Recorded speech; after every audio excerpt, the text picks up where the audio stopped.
Hi அன்பு மக்களே, நான் உங்கள் மீனவன் கலங்கிய கடற்கரை. மக்களே, இந்த புதிய ஆண்டு நமக்கு ஒரு பொன்னான ஆசீர்வாதமான ஆண்டாக எல்லோருக்கும் அமைய வேண்டும் என்று இந்த இறைவனிடம் வேண்டுகிறேன். மக்களே, இந்த புதிய ஆண்டாவது ஒருவர் மனதிலும் ஒரு சின்ன சவாலோ இல்ல ஒரு முயற்சியோ எடுத்து பாருங்களேன். ஏன் நம்ம இத்தனை வருஷம் கஷ்டப்பட்டோம், என்னென்னலாமோ பாடுபட்டு அன்றாட காத்து கடல் மழை எல்லாத்தையும் பொறுப்பெடுத்து கடலுக்கு போறோம். சம்பாத்தியம் ஓரளவுல வருது. நிறைய நாட்கள் நம்மளுடைய கவர்மெண்ட் புயல் எச்சரிக்கை, மழை எச்சரிக்கை, அது இப்படி இப்படின்னு நம்மளுக்கு ஏகப்பட்ட ரெஸ்ட் தராங்க. அந்த நாட்களை விட்டு மிச்ச நாட்கள்ல தான் உழைக்கிறோம். அதுவுமே அந்த பணத்தை ஒரு சிக்கனமா சேமிச்சு வைக்கிறதுக்கு ஏதேனும் ஒரு வழியை காட்டுங்க, பாருங்க.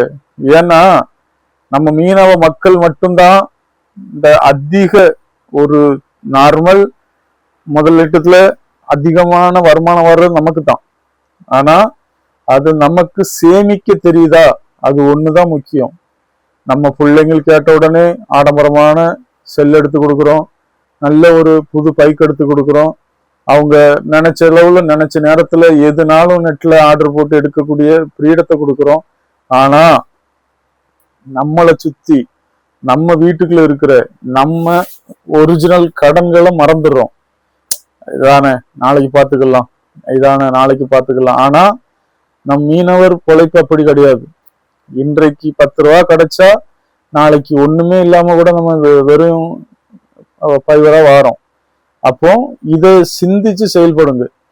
இப்போ உள்ள குழந்தைகளும் நம்ம வீட்டுடைய சூழ்நிலைகள், நம்மளுடைய கஷ்டங்கள், தாய் தகப்ப எந்த மாதிரி நம்மளை கஷ்டப்பட்டு வளர்க்குறாங்க, அதை எதுவுமே சிந்திக்காம வளர்ந்துகிட்டு இருக்கு. அதே போல நம்மளும் அதுகளுக்கு ஜால்ரா அடிக்கிறது போல எல்லாத்தையும் செய்யறோம். கேட்டா நம்ம புள்ள தானே, அதுகளுக்கு கொடுக்காம யாருக்கு கொடுக்க போறோம்? அது எந்த விதத்திலையும் தப்பே இல்லை.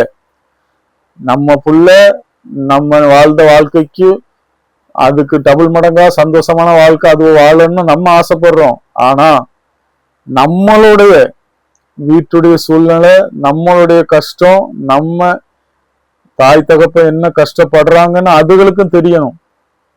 பாருங்க, ஆடம்பரமான பைக்கு, என் புள்ள பெரிய பைக்ல தான் போகணும், கியர் பைக்ல தான் போகணும் அப்படின்னு பைக்குகளை எடுத்து கொடுக்குறீங்க.